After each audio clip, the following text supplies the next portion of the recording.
नमस्कार दोस्तों, मैं हूं एडवोकेट डीपी पांडे और आज के इस वीडियो में हम बात करेंगे सीआरपीसी की धारा 156(3) पर माननीय सर्वोच्च न्यायालय ने क्या गाइडलाइंस फरवरी 2022 में दी हैं और माननीय सर्वोच्च न्यायालय ने मजिस्ट्रेट कोर्ट के लिए उसमें उस निर्णय में क्या कहा है। आगे इस वीडियो में हम उसी पर चर्चा करेंगे, लेकिन इससे पहले हम ये जान लेते हैं कि धारा 156(3) सीआरपीसी क्या है। बहुत लोगों के मुंह से आपने सुना होगा, बहुत लोग जानते हैं, बहुत ऐसे भी हैं जो नहीं जानते हैं।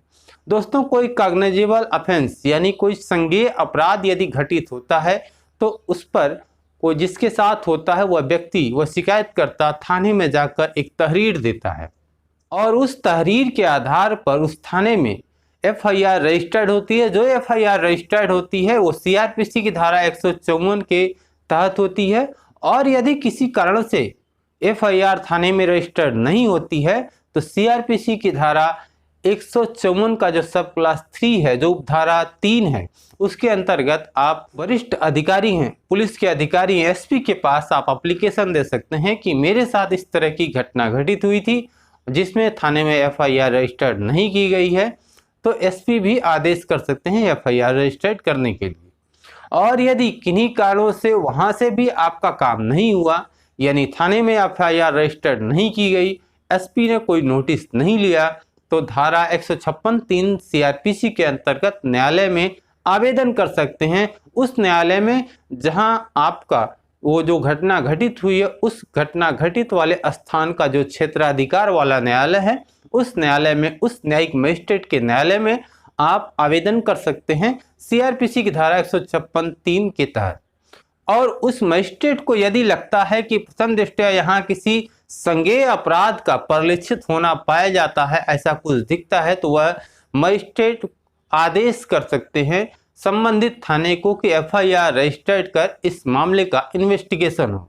लेकिन सर्वोच्च न्यायालय ने अपने एक निर्णय बाबू वेंकटेश एंड अदर बनाम स्टेट ऑफ कर्नाटका में कहा कि यदि कोई संज्ञेय अपराध हुआ है, कोई कॉग्निजेबल ऑफेंस हुआ है, तो उसमें एफआईआर रजिस्टर्ड होनी चाहिए और एफआईआर रजिस्टर्ड नहीं हुई है तो उसके वरिष्ठ अधिकारी को, पुलिस के वरिष्ठ अधिकारी को उसकी लिखित सूचना होनी चाहिए। और यदि इसके बाद नहीं होती है एफआईआर, तो जब वह मामला न्यायालय में आता है जुडिशियल मजिस्ट्रेट के पास, तो जुडिशियल मजिस्ट्रेट को वह व्यक्ति एफिडेविट देगा। कौन सी एफिडेविट देगा? जो घटना घटित हुई है उस घटना के सपोर्ट में वो एफिडेविट देगा और जो एफिडेविट वह व्यक्ति देता है उसके सत्यता की जांच वह मजिस्ट्रेट करेंगे और उनको लगता है तो वो पुलिस की भी उसमें मदद ले सकते हैं उनकी जांच करने में। यानी जो एफिडेविट दी गई है उसमें सत्यता क्या है, उसमें कुछ ऐसा फेक तो नहीं है, उसकी जांच होनी चाहिए।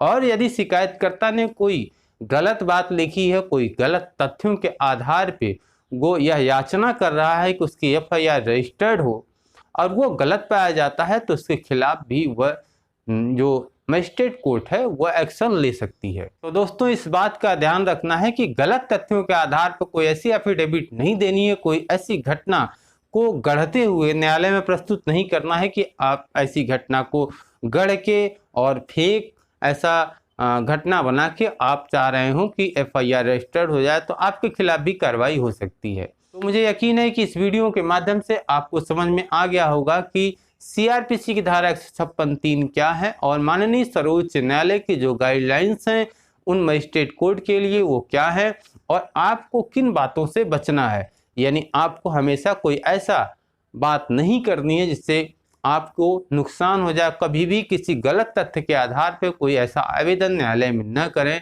आपके लिए वो नासूर बन सकता है। तो वीडियो देखने के लिए बहुत बहुत धन्यवाद। चैनल पर नए हैं तो यदि अभी तक आपने चैनल को सब्सक्राइब नहीं किया है तो सब्सक्राइब जरूर कर दें। धन्यवाद।